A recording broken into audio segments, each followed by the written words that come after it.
हुकूमती शख्सियात की जानिब से मुकदमात की तहकीकात में मुबैना मदाखलत। सुप्रीम कोर्ट की 27 मई की समाअत का तहरीरी हुक्मनामा जारी।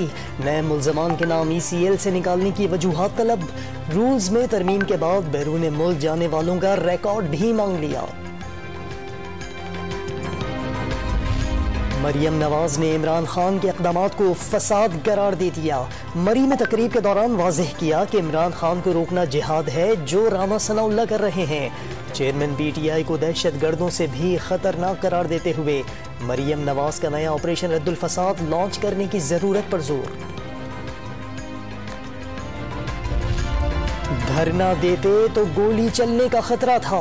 हुकूमत के इरादे खतरनाक थे। PTI के कुछ कारकुनों के पास भी पिस्तौल थे।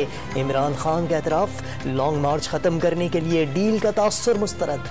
आसिफ जरदारी और मलिक रियाज के दरमियान गुफ्तगू से भी इजहार लाताल्लुकी। लांढी कोरंगी की आवाम ने हर अच्छे बुरे वक्त में MQM का साथ दिया और अब भी देंगे।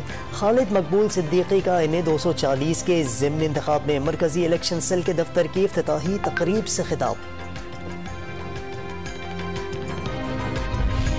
हुकूमत का पेट्रोलियम मसनूआत की कीमतों में रद्दोबदल न करने का फैसला। अगले 15 रोज के लिए पेट्रोलियम मसनूआत की मौजूदा कीमतें बरकरार रहेंगी।